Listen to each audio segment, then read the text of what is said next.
मलकपेट के एमएलए हैदराबाद के, आपको मालूम उन्होंने क्या किया? इनके क्षेत्र में विधानसभा में पानी आया तो इन्होंने अपनी एक विधानसभा में जिस घर में पानी आया था कितना मुआवजा दिलाया मालूम आपको? 16 करोड़ रुपए, 16 करोड़ रुपए दिलाए। और यहां का विधायक नहीं, वैसी बीजेपी का एजेंट। अरे तू क्या, तेरी जमात क्या, जूती पे रखते हैं तुझे? ये ताकत होती है। मिनिस्टर बनना ताकत नहीं है, गरीबों का हक दिलाना ये ताकत है। तौसीफ साहब, तुम मिनिस्टर तो नहीं बनोगे इंशाअल्लाह ताला। मेरा अंजर नहीं भी इस बहादुरगंज की जनता का विधायक बनेगा और अल्लाह इसको मंत्री से ज्यादा इज्जत से नवाजेगा। बताओ, मैंने अब तक जो कुछ बयान किया उसमें नफरत फैलाया या तुम्हारे हौसलों को बढ़ाया? नहीं, बताइए, खुल के बताइए, मैं क्या नफरत फैलाया हूं? मेरा ये मत, खुल के बोलिए, जोर से बोलिए, पूरी ताकत से बोलिए, पूरी शिद्दत से बोलिए, इतना जोर से बोलो कि पटना में बैठने वालों को मालूम हो जाए कि बहादुरगंज की जनता खड़ी हो गई। जनाब अंजर नईमी साहब, मजलिस इत्तेहादुल मुस्लिमीन के उम्मीदवार बहादुरगंज, शोनशीन पर तशरीफ फरमा, तमाम कौम और मिल्लत के जिम्मेदारान, मेरे मजलिसी रुफ़ा, मुअज़्ज़िज़ हाज़रीन इकराम, मेरी इज़्ज़तदार माँ और बहनों, मेरे भाइयों और नौजवान साथियों, हम आपसे गुजारिश करने आए हैं कि 7 नवंबर के दिन आप तमाम सुबह सुबह अपने घर से निकलकर अपना एक एक वोट पतंग छाप के निशान पर बटन दबाकर आप यहां से अपने इत्तेहाद को, अपनी ताकत को और बहादुरगंज को एक नई विकास की राह पर लेकर जाने के लिए आपसे गुजारिश है, अपील है कि 7 नवंबर के दिन आप यहां के मजलिस के उम्मीदवार को कामयाब करिए। हम आपको ये बताने भी आए हैं कि 20 साल से यहां पर आपने कांग्रेस को वोट दिया और 20 साल में बहादुरगंज में, भाई रुक जाइए, ओ भाई खामोश बैठ जाइए, छोड़ दीजिए, किसी को कुछ मत बोलिए, वो छोड़ दीजिए, अरे किसी को कुछ मत बोलो, रुक जाइए, आप छोड़ दीजिए। 20 साल से आपने कांग्रेस को वोट दिया और कांग्रेस ने बहादुरगंज की जनता का वोट तो लिया, मगर बहादुरगंज में जो विकास का काम करवाना था वो बिल्कुल उसमें सरासर नाकाम साबित हुए हैं। आप जानते हैं मेरे अजीज दोस्तों और बुजुर्गों, मैं आपके दरमियान में खड़े होकर यहां पर कांग्रेस के उम्मीदवार से पूछना चाहता हूं कि बताइए 20 साल में क्या आप ऐसे 20 काम आप बहादुरगंज की जनता को बता सकते जो आपने काम करके दिखाया? आप 20 काम दिखाइए जो आपने करके दिखाया, नहीं दिखा सकते। क्या आपने यहां पर अस्पताल में यह बात सच नहीं है कि डॉक्टर तो छोड़ो, कंपाउंडर और नर्सेज भी आपको नजर नहीं आते? यहां पर इम्तिहान नहीं होता किसी मरीज का, तो फिर किस बुनियाद पर कांग्रेस पार्टी आकर यहां से आपका वोट का मुतालबा करती है? हम आपसे वादा कर रहे हैं कि इंशाअल्लाह ताला ये जो मसाइल हैं, जनाब अंजर नईमी साहब को आप कामयाब करिए। हम उन तमाम मसाइल को जो कांग्रेस 20 साल में नहीं कर पाई, हम इंशाअल्लाह ताला साल 1.5 साल के अरसे में वो कामों खत्म भी कराएंगे और शुरू भी कराएंगे। आप जानते मेरे अजीज दोस्तों और बुजुर्गों, आपके इस विधानसभा में आप देखते हैं कि फसादी चौक से मुजफ्फर चौक रोड काम बिल्कुल नहीं हुआ। तेरा घाट पर हमेशा ट्रैफिक जैम रहता है और कांग्रेस के लोग आकर इलेक्शन में कहते हैं कि हमको वोट दे दो। शिक्षा के मैदान में, तालीम के मैदान में आप जानते हैं स्कूल है तो टीचर नहीं है, और अगर कॉलेज तो है ही नहीं यहाँ पर। हमारे बच्चे और बच्चियों के लिए आला तालीम के लिए कॉलेज नहीं है, डिग्री कॉलेज नहीं है। मैं आपके दरमियान में खड़े होकर इस बात का वादा कर रहा हूं, हमारी माँ और बहनों को पैगाम दे रहा हूं कि आप यहां से मजलिस इत्तेहादुल मुस्लिमीन को कामयाब करिए। हम इंशाअल्लाह ताला तेरा घाट पर एक नया कॉलेज, हायर एजुकेशन का कॉलेज कायम करेंगे इंशाअल्लाह। यहीं के मासूम बच्चे और बच्चियां पढ़ाई के लिए पटना जाते हैं और पटना जाकर वहां पर छोटे छोटे कमरों में मुश्किल से रहकर पढ़ाई या तालीम हासिल करते हैं, शिक्षा हासिल करते हैं।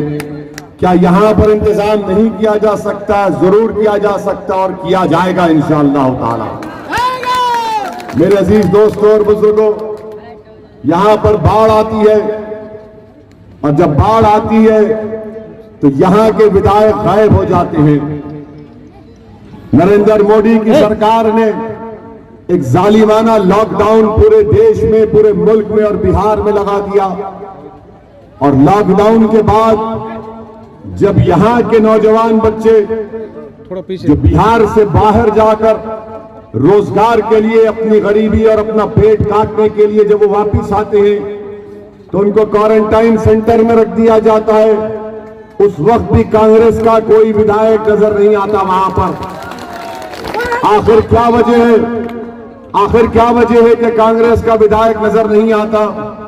इसका जिम्मेदार कौन है? इसका जिम्मेदार वो लोग हैं जिन्होंने आपको कहकर आपका वोट चोरी किया कि हम आपके मसाइल को हल कर देंगे। मेरे अजीज दोस्तों, मेरे बुजुर्गों, मेरी इज्जतदार मां और बहनों, आप जानते हैं कि पार्लियामेंट का जब सेशन होता है तो पार्लियामेंट जब चलती है तो अल्लाह के फजल व करम से मजलिस इत्तेहादुल मुस्लिमीन के 2 रुकने पार्लियामान हैं।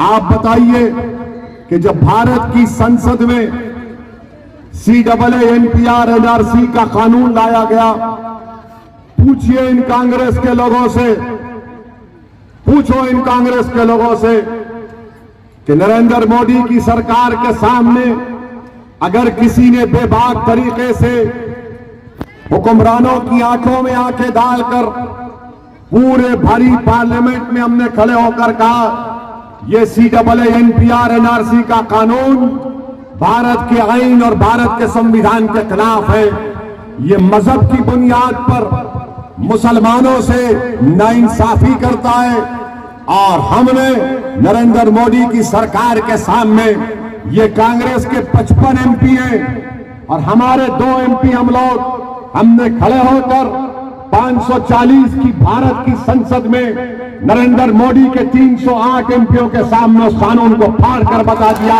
कि हम इस कानून को नहीं मानते, नहीं मानते। ट्रिपल तलाक का मसला आया, ट्रिपल तलाक का मसला आया जो हमारे तहजीब और तमद्दुन के, हमारे कवानीन के खिलाफ है। किसने खड़े होकर ट्रिपल तलाक के मसले की मुखालिफत की? किसने कहा कि मुस्लिम महिलाओं के खिलाफ है? किसने उस कानून की दलाइल के साथ धज्जियां उड़ाई?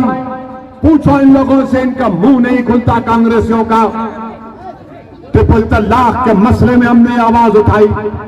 दिल्ली में फसाद हुआ, 20 से ज्यादा मसाजिद, दरगाहों को जला दिया गया, ये नुकसान पहुंचा दिया गया। 60 से ज्यादा लोग मर गए, मार दिए गए। एक बड़ी तादाद उसमें अक़लियतों की थी।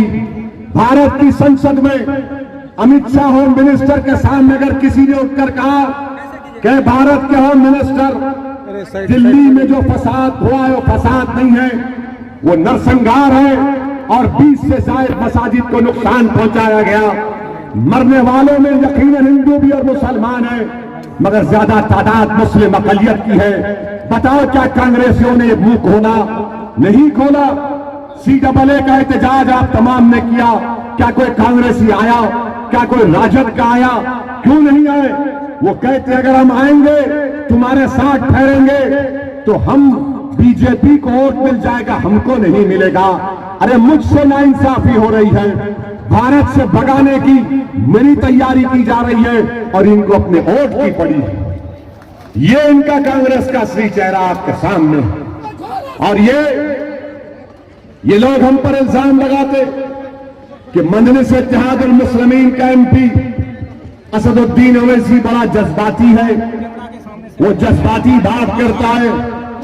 मेरी बात सुनो मेरे भाई, अगर किसी के सामने उसकी औलाद की तालीम का इंतजाम नहीं होता, उस बच्चे का बचपना स्कूल में नहीं गुजरता, वो बच्चा बड़ा हो जाता है, उसको रोजगार नहीं मिलता, वो बच्चा बड़ा होकर अपने ज़ईफ माँ बाप के लिए बहादुरगंज छोड़कर पंजाब हरियाणा चला जाता है। जब उसके माँ बाप घर में होते हैं, उनसे कहा जाता है कि तुम घुसपैठी हो, CAA के कानून में तुमको घुसपैठी करार दिया जाएगा। सैलाब आता है, लाखों एकड़ जमीन कट जाती है। उस नौजवान से पूछो जिस पर ये सब गिरता है तो क्या जज्बात में आएगा या थाली मारकर बोलेगा बहुत अच्छा हो रहा है। मैं उस नौजवान की जज्बात की तर्जुमानी करता हूं, उसके दिलों में छुपे हुए गुस्से को अपनी जबान पर लाकर ये इख्तिदार की कुर्सियों पर बैठने वाले जालिमों से आपके हक का मुतालबा करते हैं। अगर इसको जज्बाती कहते हैं तो मैं अपने जज्बात की को बरकरार रखूंगा, क्योंकि गरीबों की इंसाफ की लड़ाई हम लड़ रहे हैं। आप बताइए, 30 साल से 20 साल से मीठी मीठी बातें कर करके वोट हासिल किया गया, हमको कहते वोट काटने आए। अब मेरे सवाल का जवाब दो पापियों कांग्रेसियों, सुनो तुमको सवाल करते जवाब दो। और मेरा सवाल बीजेपी के नरेंद्र मोदी और अमित शाह से भी है। मैं आज के इस जलसे से आपसे कहना चाहता हूं कि बिहार में मुस्लिम अक़लियत की आबादी 17% है। बिहार में मुस्लिम अक़लियत की आबादी 17% है। यादव भाइयों की आबादी 14% है। कितनी है? 14। मुस्लिम अक़लियत की 17%। हमको बोलते रहो वोट काटने आए हम किसी के एजेंट बन के आए हैं। मैं यादव भाइयों को सलाम करता हूं, वो 17% है, मगर तुमको मालूम बिहार की असेंबली में उनके कितने विधायक हैं? मालूम आपको? बिहार के विधानसभा में हमारे यादव भाइयों के कितने विधायक जीत कर जाते हैं? आपको मालूम कितने मुस्लिम अक़लियत जीत के जाते हैं? मैं बहादुरगंज की जनता से, बिहार की जनता से मेरा एक सवाल है। आपको मालूम कि हमारे यादव भाई 14% है। 55 से ज्यादा उनके विधायक जीत कर जाते हैं। आबादी में हिस्सा 14%, मुस्लिम अक़लियत 17%। बताओ तुम्हारे कितने विधायक जीत के जाते? बताओ, मैं तो एजेंट हूं ना, आप जवाब दो, कितने जीत के जाते? किसी को मालूम? कुछ कर रहे हो क्या? बैठो ना प्लीज। आपको मालूम? किसी को मालूम? सुनो, सिर्फ 23 जीत कर गए। 17% है और 23 जीत कर जाते। हमको उंगली उठाते हैं, हमको उंगली उठाते हैं। अरे शर्म आनी चाहिए इन लोगों को। 17%, 23, 14%, 55 से ज्यादा। मैं क्या इनका गुलाम हूं? मुझे भी तो अपनी आबादी के बराबर हिस्सा मिलना चाहिए, नहीं मिलना चाहिए? हिस्सेदारी मिलनी चाहिए, नहीं मिलनी चाहिए? क्या हम क्या किराएदार करोड़ अदा करेंगे या मालिक बनेंगे? जब मालिक बनना है तो मालिक की तरह बिहेव करो। ये दिमागों से निकाल दो कि हम किसी की गुलामी करने नहीं आए, ना हम पटना में बैठने वाले कुर्सियों से डरने वाले हैं। हम सिर्फ अल्लाह से डरने वाले हैं, हम किसी और से नहीं डरने वाले हैं। हाँ, जो हमारे बड़े और बुजुर्ग हैं उनकी इज्जत करेंगे, इखलाक से पेश आएंगे। मगर अगर कोई कहेगा कि मैं तुम्हारा बड़ा हूं, मुझसे डरो, मैं कहूंगा नहीं डरता हूं, मैं तुमसे नहीं डरता हूं तुमसे। चाहे मेरी इस राह में हमारी जिंदगी चले जाए, मगर डरना है तो रब्बे करीम से डरना है। इनका मिजाज क्या है कि हमसे डरो, हमारे फेंके हुए टुकड़ों पर जिंदगी गुजारो और हमारी गुलामी करो। ये मेरा मिजाज नहीं है मेरे भाई। हां, गुलामी अगर करना है इन गरीबों की करने तैयार हूं, और अगर मेरे गले में किसी के गुलामी का तौक है जिसको मैं फख्र के साथ पहनता और पहनता रहूंगा जब तक जिंदगी वफा करती रहेगी, मैं मोहम्मद मुस्तफा सल्लल्लाहु अलैहि वसल्लम के गुलामों का गुलाम। मेरे अजीज दोस्तों और बुजुर्गों, ये मिजाज आपको देने आए। क्या हम हमारे यादव भाइयों की तरह 50 एमएलए नहीं जीता सकते? नहीं जिता सकते? जिता सकते हो? नहीं जिता सकते? डरिए मत, खुल के बोलिए, जोर से बोलिए, पूरी ताकत से बोलिए, पूरी शिद्दत से बोलिए, इतना जोर से बोलो कि पटना में बैठने वालों को मालूम हो जाए कि बहादुरगंज की जनता खड़ी हो गई। ये मिजाज आपको पैदा करना है। खामोश रहकर आंखों में आंसू लाके रोने से कोई सुनने वाला नहीं है। अब आंख में आंसू नहीं आएंगे। जो हमारी वोट की चोरी की उनको रुलाने का टाइम आया है और यहां से बहादुरगंज की जनता आगाज करेगी। मेरे अजीज दोस्तों और बुजुर्गों, फिर कहते हैं बीजेपी के इशारे पर ओवैसी आता है। याद रखो जालिमों, दुनिया में कोई ऐसा दौलतमंद नहीं है जो ओवैसी को खरीद सके। दुनिया में कोई ऐसा दौलतमंद नहीं है, क्योंकि मैं तो बिक चुका हूं, मैं तो बिक चुका हूं जन्नत के एवज में। तू क्या खरीदेगा मुझे? हाँ, जो बिकने तैयार है वो बिकते हैं जिन्होंने बहादुरगंज की जनता को गरीब बना दिया। वो बिकाऊ है जिन्होंने यहां पर डिग्री कॉलेज कायम नहीं किया। वो बिकाऊ है जिन्होंने बहादुरगंज के किसानों का साथ नहीं दिया। वो बिकाऊ है जिन्होंने बच्चों को शिक्षा से महरूम कर दिया। वो बिकते हैं जिन्होंने बहादुरगंज में अस्पताल का इंतजाम नहीं किया। अरे हम तो वो है कि अगर वक्त का फिरौन और नमरूद भी होगा तो हम अपनी सुन्नत को अदा करेंगे और मजलूमों की आवाज बनेंगे। आज हमसे कहते हैं मेरे अजीज दोस्तों और बुजुर्गों, यकीनन बीजेपी को हराएंगे इंशाअल्लाह ताला। तुम हराए कांग्रेसियों बीजेपी को। हमको फिरका परस्त कहते हैं कि ओवैसी जहां पर जाता है नफरत फैलाता है। बताओ, मैंने अब तक जो कुछ बयान किया उसमें नफरत फैलाया या तुम्हारे हौसलों को बढ़ाया? नहीं, बताइए, खुल के बताइए, मैं क्या नफरत फैलाया हूं? मेरे अजीज दोस्तों और बुजुर्गों, ये कहते हैं कि ओवैसी जहां जाता है बीजेपी को जिताता है। अरे हैदराबाद और तेलंगाना में हमारे कितने एमएलए? 7 एमएलए। हैदराबाद में हमारे के 7 एमएलए, कोई मिनिस्टर नहीं है। मगर जब हैदराबाद में बाढ़ आई, 48 घंटे के अंदर जो 17 लोगों की मौत हुई, 48 घंटे के अंदर मरने वालों के एक एक परिवार को 5-5 लाख रुपए का चेक हम दिला दिए। हमारे हैदराबाद के कॉर्पोरेटर्स हैं, यहां पर एमएलए बलाला साहब हैं, ये आइए, मलकपेट के एमएलए हैदराबाद के। आपको मालूम उन्होंने क्या किया? इनके क्षेत्र में विधानसभा में पानी आया तो इन्होंने अपनी एक विधानसभा में जिस घर में पानी आया था कितना मुआवजा दिलाया मालूम आपको? 16 करोड़ रुपए, 16 करोड़ रुपए दिलाए। और यहां का विधायक नहीं, ओवैसी बीजेपी का एजेंट। अरे तू क्या, तेरी जमात क्या जूती पे रखते हैं तुझे? गरीबों को मुआवजा नहीं दिलाते। 16 करोड़ रुपए हम जाने के बाद इनको रोक के पूछ लीजिए। 16 करोड़ रुपए खाली एक विधानसभा में। जिसके घर में पानी आया बोले 10,000 कैश ला कर दिए गवर्नमेंट। हम जाकर 7 एमएलए हमारे चीफ मिनिस्टर को बोले कि करना है।